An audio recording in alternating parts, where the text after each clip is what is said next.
I've always said that this path wasn't the path that I necessarily would have chosen for myself. It sort of chose me. And I was in an area of the country at a point in time when it was very difficult to find a job. And so I was in the New Orleans area for a short period of time, and there was a lot of economic recession going on, and it was difficult. So I went into several places thinking I'd get a job as a bank teller or something, and it wasn't available. So I just happened to go apply for a position in car sales. I went from working for a franchise. I was offered a position to go to work for an independent dealer, and happened to be a buy here, pay here. And it was with a lot of consideration that I thought, do I really want to make this transition? You know, I mean, giving up my glass office and, you know, wearing my nice suits and all that stuff, you know, to go to work in an independent environment. But from a family perspective and from a quality of life perspective, it was the right move for me at the time. So I did that. I moved to the independent, and I worked for a couple of different large buy here, pay here operations. So I cut my teeth, learned a lot of the do's and the don'ts, working for operators that were mostly absentee operators, actually. So, you know, I got to learn all facets of the business. And then I decided, well, I think I've got enough experience under my belt. I might be able to do this myself. Well, I found out that very early on. I mean, I think I sold a car the first day in the car business. I'll never forget, you never forget your first car sale. An 88-year-old gentleman bought a brand new car from me, and I was like, darn, that was fun. And it was easy, you know, it wasn't too hard. I just matched up what he was looking for with what we had available on the lot, and the rest is history. Because I worked in the beginning for franchise dealerships, product knowledge was so important. I'll never forget being embarrassed going out to sell a pickup truck to a gentleman and not knowing the GVW or knowing the torque ratio and things like this. And I said, I won't be caught off guard like that again. I'm going to make sure that I learn all there is to know. And I did. I took every opportunity to learn the products and to stay on top of that. And that's definitely the key, is to know the product and to be able to, I always said, I used to tell everyone that our frame was dipped in hot wax on our Chevrolet S10 pickup trucks. And I'd see the jaw drop. Really? Well, they all were. But I was the only salesperson around telling the customer that they were, because they were. So, I mean, that separated me. You know, I showed the value by getting right down to the nitty gritty of what this vehicle had, versus maybe the guy up the street who didn't have that product knowledge and didn't share that with the consumer. So he thought my truck was better. Minor detail, that all happens at the factory. So my truck wasn't any different. It was just that the truck I was selling, I made sure to emphasize the features and benefits. Well, growth is always a concern, and you want people who are like-minded, people who have the same work ethic, and who, I always say, hire the smile, because you can train everything else. And that's, I think, a really important part of the staff that I have built. And I started that from the get-go, and then hand train them. And then hopefully you have that continuity between one employee and the next employee, that they've learned it, do it, teach it. And so with that philosophy, you know, hopefully you get those processes in place, and as you ever evolve and change, your processes grow and change with you. But that's, you know, that's the key to success with growth, I think.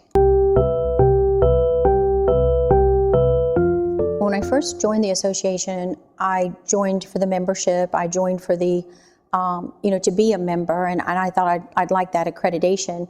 You know, to be able to say that I'm a CIADA member. And then later on, as I joined the board, I joined the board mainly because I wanted to give back. I wanted to be able to be on the forefront of what was happening in our industry. One, to be able to serve in some level of helping to protect our industry, to be a voice, to first to be aware of what was going on in our industry through regulation and legislation, but also then to be a voice. And I felt like if I just sit back and wait for other people to be that voice, or, I'm that A-type personality. I wanted to be the one out there helping and doing and feeling like I was making a difference. That's why I got involved. But what I didn't realize was that the flip side of it was all that being associated with the and really plugged into the association, what I would get back. And it's been phenomenal. The networking, the just being able to have a group of dealers that I can just call upon and say, hey, I need a repo company down in your area. Do you know one?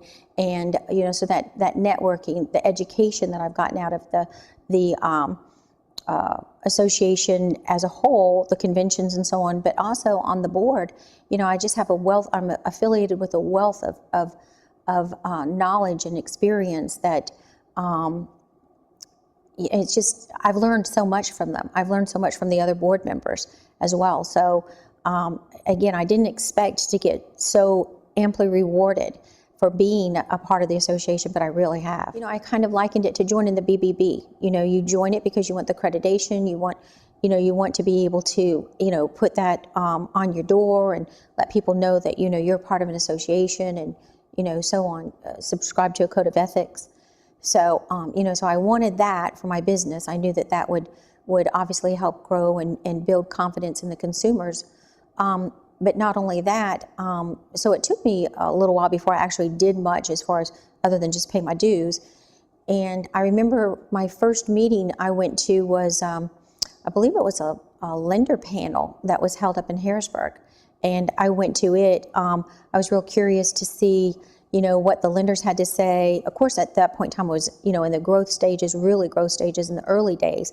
So I wanted to know more about capital sources and what the requirements were and so on. Everything from floor planning, and since I'm buy here, pay here, obviously, funding capital. So so that was my first step, and I was real impressed with the. It was as I recall, an all-day seminar. We got to meet lots of different capital sources right there at the headquarters in Harrisburg. So instead of having to go out and reach out and touch each one of these different lenders, they were all brought together for me, and I was real impressed by that. Great to network. It's great to be able to exchange business cards with your fellow dealers, and you get some of the best ideas over lunch. Just talking to the different dealers, and then you're able to say, I was thinking about joining or doing business with such and such vendor. Have you had any experience with them? Well, yeah, I have. Well. Positive or negative, give me your feedback. And so that kind of value you just can't put a price on. To be able to sit down at lunch and and just poll some different dealers before you start writing a check to a vendor. What's your take on this particular vendor? So I like that. I like that from the point of view of being able to, and that was one of the things too. I remember sitting at lunch and networking. CMD is phenomenal. I mean, I would recommend it to a new dealer who's just barely gotten the 5 years, or, the dealer who has, 25 years under their belt, because one, it's ever evolving. It's not a course this is the course and this is only the course. In fact, I plan on going back and taking the refresher, I think next month. So, with that said, it gives you, in my case, it was when it was 5 days. It was 5 days long. So it gave me 5 days to sit and just really drill down on my business in a way that I never looked at my business before. I'd looked at the financials, and I'd, looked at the sales goals, and I'd looked at the inventory turns and things of that nature. But, I didn't look at it from the same perspective. And so the information that came out of that, I think, I went back and, we had the best year ever. So obviously I came back and I implemented those things that I learned, and we had a very strong profit year that year. So it more than paid for itself, and I'm not just saying that. I mean, it really did pay for itself. So and that's to say nothing about the things that you can't put on paper, like all the networking and other dealers that I met there. That again, those relationships and those bonds that you form with other dealers, it's just priceless. The CMD, not only did I take all the information back and apply it to my business, but just to be able to put those letters, next to my name, it kind of told me I've arrived.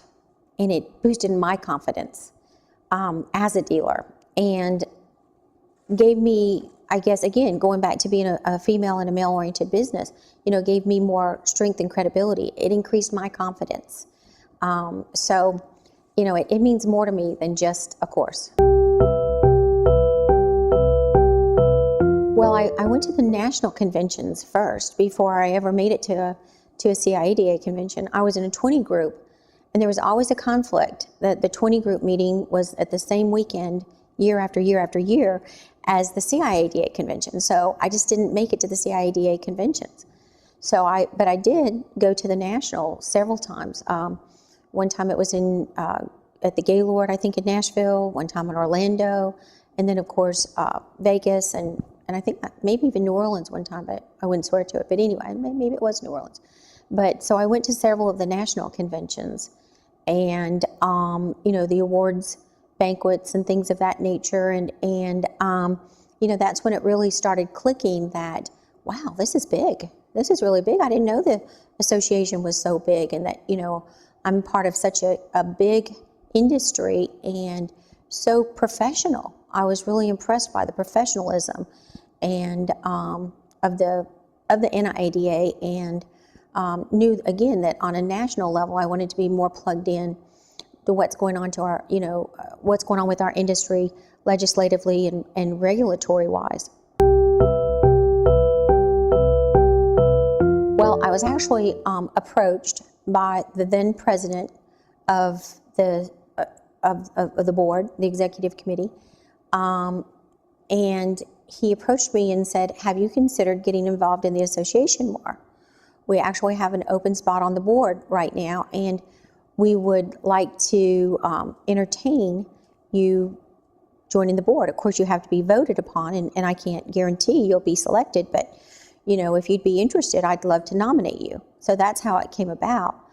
And so he went over a little bit about what it involved and what it entailed, and I came in then my first year as the secretary on the board. I was welcomed with open arms. I was the only woman on the board at the time, and I was the men on the board were very approachable. They didn't seem to in any way treat me any differently because I was female than their male counterparts. I felt instantly accepted and equal, and without anything to have to prove, which wasn't always the case in the car business. I mean, I made the commitment to the board to stay on, for the 7-year term, basically, as it were, provided that my nomination was accepted each year. Then, I knew that going into it, it was basically a 7-year commitment, assuming that, my nomination was approved each year. Well, as of right now, I am the South Carolina Vice President, and I will very shortly, in the next few hours, be the President-elect for the CIADA. It's a great feeling, it really is, and the time has flown by. I've been now on the board for many years, and the time's just flown by. One of the dealerships that I worked for, Ray Lyle was the comptroller. And so I was blessed to have his mentoring and expertise as he showed me a lot of the things about the car business that I didn't know. And even when I went to go start my own dealership, Ray Lyle was gracious enough to let me come and visit his dealership and basically shadow him for almost a week. Ray Lyle had won the National Quality Dealer of the Year. And of course, having heard that and what it took to win it and how awesome it was, I'm very goal-oriented. I set my sights. I thought, I would hope one day I would aspire to win that. Of course, it was a really lofty aspiration, but, it's never held me down before. So I went ahead and, I was like, I would like to do that one day. I would like to win that one day. And he inspired me. He did. When I was nominated, and again, I aspired to win, and I knew this was the first step. So, I was gracious to accept the nomination and excited about it. And I didn't know if the timing was right for me, and if it wasn't, I was okay with that. But that said, I was excited to be nominated, and just absolutely over the top thrilled to have won the state nomination. So, and to become the state quality dealer, the North and South Carolina quality dealer. I think it's something that you sort of, if you become aware of it and you think that, maybe someday I aspire to do it, you sort of start preparing along the way, making sure that you've got your ducks in a row, making sure that you maybe keep those pictures and that news article and things like that are pertinent. I'd heard that you put together a package then that, a book, as it were, that basically chronicles your journey. And so having said that, I wanted to keep a book anyway that kept a record of my journey for my grandchildren and generations to come. But so it was pretty much all there. I just had to put it in order to get it to the nominating committee. Well, it was a very surreal experience sitting there, and as the minutes leading up to it, I kind of felt like Miss America, like we needed to hold hands, and it was just so tense. My emotions at that point in time, I kept telling myself all evening, in order to control my nerves, that it's not you, it's not you, just sit back and enjoy the evening. Just have a good time, enjoy the evening. It's been a great experience, just enjoy the evening. So I kept telling myself that over and over and over, so that my nerve level didn't rise. So then when I started hearing the description and I heard Steve Jordan say her dealership, well, I knew there were only 2 female nominees that then, and so I was like, okay, that narrows it down. And I had met the other nominee, and I said, wow. And by the time my mind sorted all that out, I heard him say something about 27 years in business. I knew how long the other female had been in business, and so I said, oh my gosh, it's me. And I whispered it to some of the people at the table. And wow, I think I just had an out-of-body experience or something. It was just so crazy to hear my name. Well, I remember my knees buckling. I remember being a little scattered and turning to the people on either side and giving them a hug, and just thinking as I was walking up there, I cannot believe this. Really. And then my mind went to we'd been asked to give a speech. And so my mind went to, oh my gosh, that means I really do have to get in front of everyone and give a speech, which anybody that knows me well knows that speech giving is not my forte. It's not my strong suit. And I do it. I speak in public because of necessity. It's certainly not something that, I'm fond of. But that said, I had written the speech, and my mind went to that, and I had watched many years of other people and accepting, and even went online and watched the videos to see, so that I could, at least not muddle it through, who do you shake hands with and things like that, so I wanted to be prepared. Again, I guess that's the story of my life. Preparation. So I wanted to be prepared on the chance that I would win it, so I didn't muddle it. So, but it was just this walking up there, and I look back at the video of me walking up there, and I remember my knees were just knocking. I was like, am I even going to make it up the stairs? Can someone help me? Because my knees were so weak. Well, I can definitely tell you that if you're struggling with your dealership, if you have some issues that are unresolved, if you have some concerns about where the industry's going, if you just want to know where your resources are, how do I get some education, how do I find some other dealers who might be having the same situations that I'm having, the cost of membership is so minimal compared to all that you're going to get back out of it. I mean, you get it back 10-fold, 20-fold in the benefits that.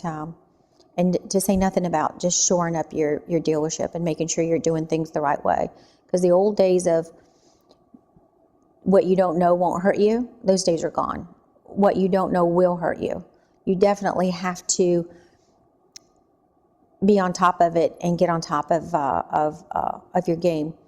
I was told the other day that if you're approached by an entity, the FTC or the CFPB or the DOJ or any of those alphabet soups, and you tell them, oh, I didn't know I was supposed to do it that way, that is not an excuse and they won't accept it. So, get plugged in, get to your association, find out what resources are available to you, and make it work for you. It'll help you to build your business. If you're here for the long haul, you might as well go ahead and do it. It's been an amazing journey, and I'm looking forward to what the journey holds for me in the future. I've made so many friends. I've had so much fun. There's a lot of fun at the conventions and even at the seminars and such. So I've had a ball.